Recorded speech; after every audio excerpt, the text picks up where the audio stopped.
going on, you guys? It's your boy Alex West Collects here, bringing you another figure review. And today we're taking a look at Legends Series 15, Stacy Keibler Kane.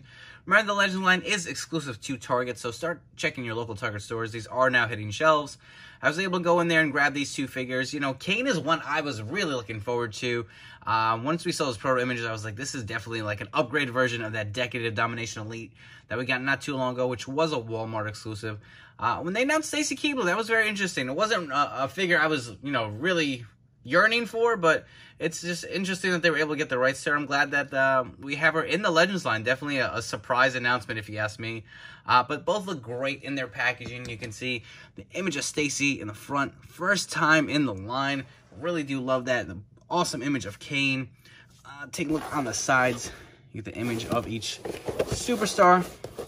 On the back, you got the read-up, as well as the other figures in the wave. Let's come back and get these two out of their packaging.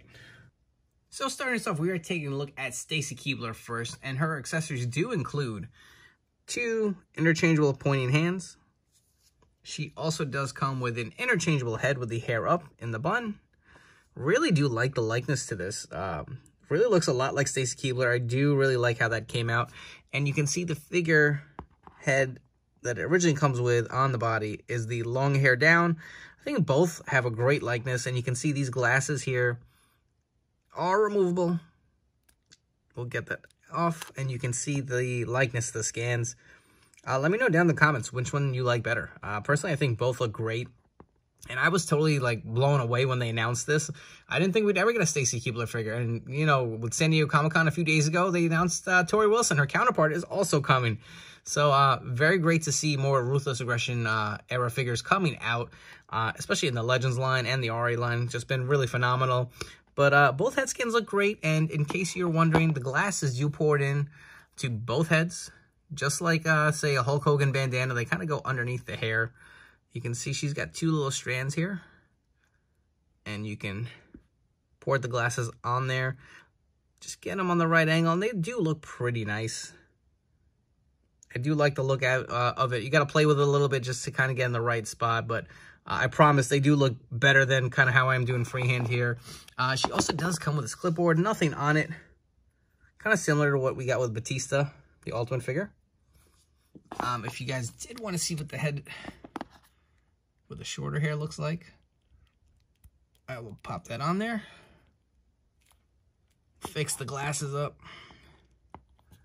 And that looks really nice. Again, go with whatever preference you want.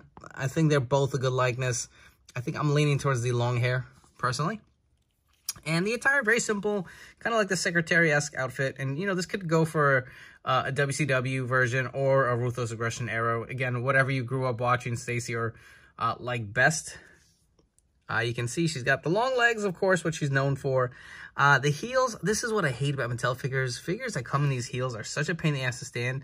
Unfortunately, if you know, you guys can see that there are no peg holes on the bottom, so you can't use a stand. So I'm worried she's going to be a little flip-floppy on my D12. So hopefully I can find her in a spot where she does stand not too bad, but if you play with it, she stands okay. But anyways, let's come back and get to some comparisons. And for some quick comparisons, on the left, we have an Elite Trish Stratus figure. And on the right, kind of something a little similar, Stephanie McMahon figure with the heels. For some reason, she comes with the peg hole, but Stacy does not. I don't know why. And I'm going to leave this right here, and if you know, you know. Next up, we have the Big Red Machine Kane, and I gotta admit, this is one that I was really excited for. When I saw the initial images of this figure, I was blown away. And it made me think twice on owning that Decade of Domination figure. Like, wow, if they could release a figure that looks so damn good in a similar era, like, what the hell was that? But absolutely looks phenomenal. And the accessories he comes with are two interchangeable mic holding hands. You can see one has the glove mold on there for the biker glove or whatever you want to call it. Plain on the other hand. He also does come with this Tag Team Championship belt. Haven't seen these in quite a while, so I could see a lot of people grabbing two Kanes just for the belt. But it does look nice. Again, this is something we have seen prior in the Mattel line. And looking at the figure itself, so First off, I gotta say, I love that he comes with these kind of like Taker-esque hands that we've been getting with some of the new Elite Undertakers, where he can do that pose to the sky. Well, looks perfect for Kane doing his little pose to blow the turnbuckle fire. It just looks so awesome. Really does complete the look. And my favorite part, look at that scan for his mask, man. The sculpt just looks so good. Nice paint detail on there with the red and the black. You can see the blacks in his eyes. Just looks phenomenal. Even the goatee underneath just looks really full, and like a nice mask is like menacing. I absolutely love it. Take a look at the hair sculpt in the back. You can see it kind of looks like it's wet. You got the straps molded underneath there. Just, oh my God, so good. Unfortunately, it is the painted torso, so you can see mine does have a little bit of a splotch here.